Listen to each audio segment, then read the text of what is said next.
45 भारतीयों की जिंदगी खत्म। नीट परीक्षा से लगा एनटीए पर दाग। भागवत के बयान से उठा भूचाल। नमस्कार, मैं हूं मोनिका पांडे और आप देख रहे हैं वेब दुनिया के खास पेशकश WD नाउ, जिसमें बात करेंगे सप्ताह भर के सुर्खियों की एक अलग अंदाज में। कुवैत की एक इमारत से उठती आग के लपटों ने 49 जिंदगियां निकल ली। मरने वालों में ज्यादातर लोग भारतीय थे।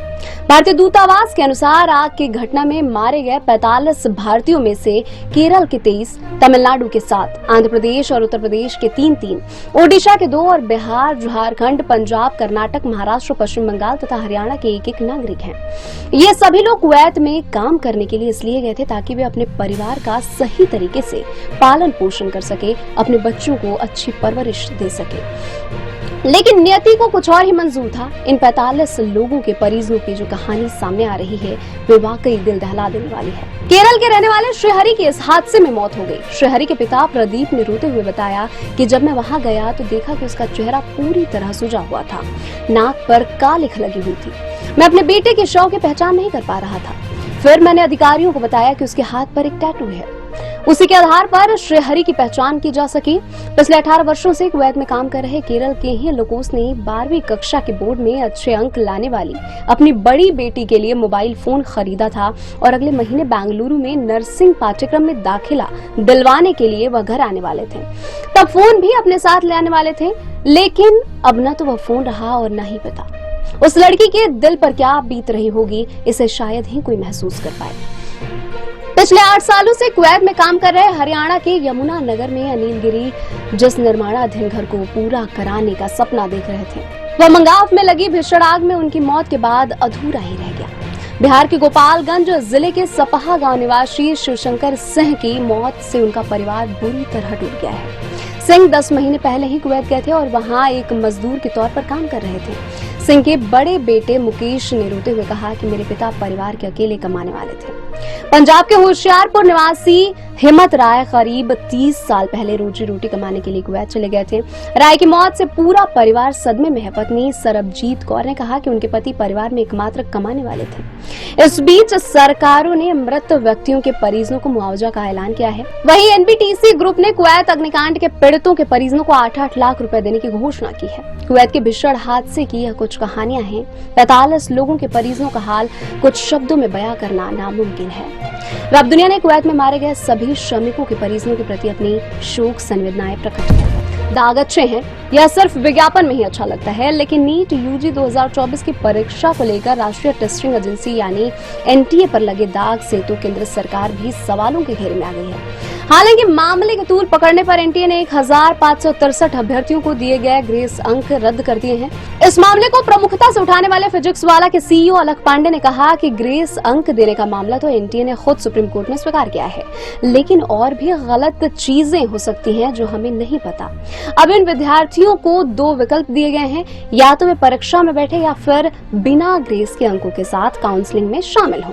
दरअसल परीक्षा पर सवाल इसलिए भी उठ रहे हैं क्योंकि हरियाणा के एक केंद्र से मेडिकल प्रवेश परीक्षा में शामिल हुए छात्रों ने 61 के साथ अन्य संयुक्त रूप से शीर्ष स्थान प्राप्त किया है। नीट परीक्षा का प्रश्न पत्र लीक होने के भी आरोप लगे हैं। बिहार पुलिस के आर्थिक अपराध इकाई ने पिछले महीने कहा था कि उसकी जांच से पता चला है कि नीट यूजी के प्रश्न पत्र और उत्तर 5 मई को होने वाली परीक्षा से पहले ही लगभग 35 उम्मीदवारों को दे दिए गए थे। मामले के सिलसिले में अब तक 13 लोगों को गिरफ्तार किया जा चुका है। हालांकि NTA ने कहा है कि परीक्षा की शुचिता से कोई समझौता नहीं किया गया है। इस बीच गुजरात के पंचमहल जिले के गोधरा कस्बे में एक स्कूल के प्रधानाचार्य और शिक्षक सहित 5 लोगों को 27 अभ्यर्थियों से 10-10 लाख रुपए लेने की रिश्वत लेकर नीट यूजी पास कराने में कथित तौर पर मदद करने की कोशिश करने के आरोप में गिरफ्तार किया गया है। केंद्रीय शिक्षा मंत्री धर्मेंद्र प्रधान ने शुरुआत में पेपर लीक और भ्रष्टाचार के आरोपों से इनकार करते हुए कहा कि प्रश्न पत्र लीक होने का कोई सबूत नहीं है और NTA में भ्रष्टाचार के दावे भी निराधार हैं। हालांकि अगले ही दिन प्रधान के सुर बदल गए। उन्होंने कहा कि यदि परीक्षा में कोई गड़बड़ी पाई जाती है तो कार्रवाई की जाएगी। कांग्रेस नीट परीक्षा की सुप्रीम कोर्ट की निगरानी में जांच की मांग कर रही है और इस बात पर जोर दे रही है कि इस मामले पर देश में दिखाई दे रहा गुस्सा संसद के अंदर भी गूंजेगा। कांग्रेस ने यह मांग की है कि एनटीए के महानिदेशक को उनके पद से हटाया जाए। कांग्रेस अध्यक्ष मल्लिकार्जुन खड़गे ने आरोप लगाया कि सरकार में पैसे दो पेपर लो का खेल खेला जा रहा है।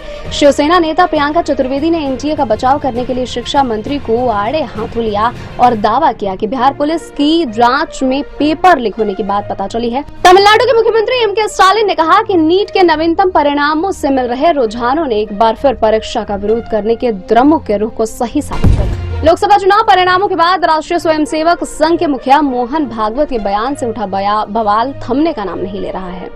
इस बीच संघ के ही इंद्रेश कुमार ने यह कहकर विवाद को और हवा दे दी कि 2024 में राम राज्य का विधान देखिए, जिसने राम की भक्ति की थी और धीरे धीरे अहंकार आ गया, उन्हें 240 सीटों पर ही रोक दिया और जिन्होंने राम का विरोध किया वो सब सत्ता से बाहर हैं। दरअसल मोहन भागवत ने कहा था कि जो मर्यादा का पालन करते हुए काम करता है, गर्व भी करता है, परंतु अहंकार नहीं करता है, सही मायनों में वही सेवक कहलाने का अधिकारी होता है। उन्होंने मणिपुर हिंसा पर टिप्पणी करते हुए कहा कि पिछले 1 साल से यह राज्य शांति की राह देख रहा है। बीते 10 सालों से वहां शांति थी, अब लोग त्राही त्राही कर रहे हैं, उस पर प्राथमिकता के साथ ध्यान देना चाहिए। उन्होंने चुनावी बयानबाजी से बाहर आकर देश के सामने मौजूद समस्याओं पर ध्यान केंद्रित करने की जरूरत पर जोर दिया। सत्ता पक्ष और विपक्ष के बीच आम सहमति की आवश्यकता पर भी जोर दिया ताकि आम जनता के लिए काम किया जा सके। भागवत ने कहा कि चुनाव बहुमत हासिल करने के लिए होते हैं और यह एक प्रतिस्पर्धा है, युद्ध नहीं। आरएसएस से जुड़ी पत्रिका ऑर्गेनाइजर ने भी कहा कि लोकसभा चुनाव के नतीजे भाजपा के अति आत्मविश्वासी कार्यकर्ताओं और कई नेताओं का सच से सामना कराने वाले हैं। नेता और कार्यकर्ता प्रधानमंत्री नरेंद्र मोदी के आभा मंडल के आनंद में डूबे रह गए और उन्होंने आम जन की आवाज को अनदेखा कर दिया। संघ प्रमुख के इस बयान की पटकथा लगभग उसी समय तैयार हो गई थी जब भाजपा अध्यक्ष जेपी नड्डा ने एक साक्षात्कार में कहा था कि अब हमें चुनाव जीतने के लिए आरएसएस की जरूरत नहीं है।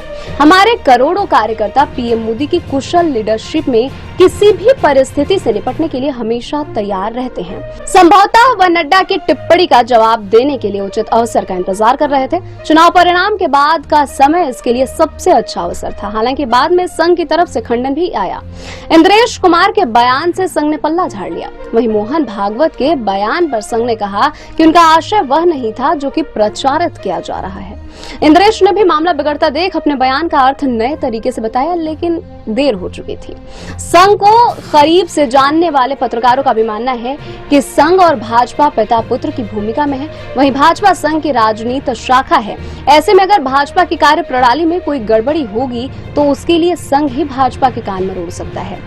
दूसरी ओर कांग्रेस ने भी लगे हाथ इस मामले में मोर्चा खोल दिया। कांग्रेस नेता पवन खेड़ा ने निशाना साधते हुए कहा कि मोहन भागवत जी, जो बीज आपने बोया था वह अब लहलहाता हुआ बबूल का वृक्षासन लग रहा है। दोष माटी का नहीं, दोष माली का है और वो माली आप हैं। आपकी चुप्पी ने और नरेंद्र मोदी ने आपको और संघ को अप्रासंगिक बना दिया है।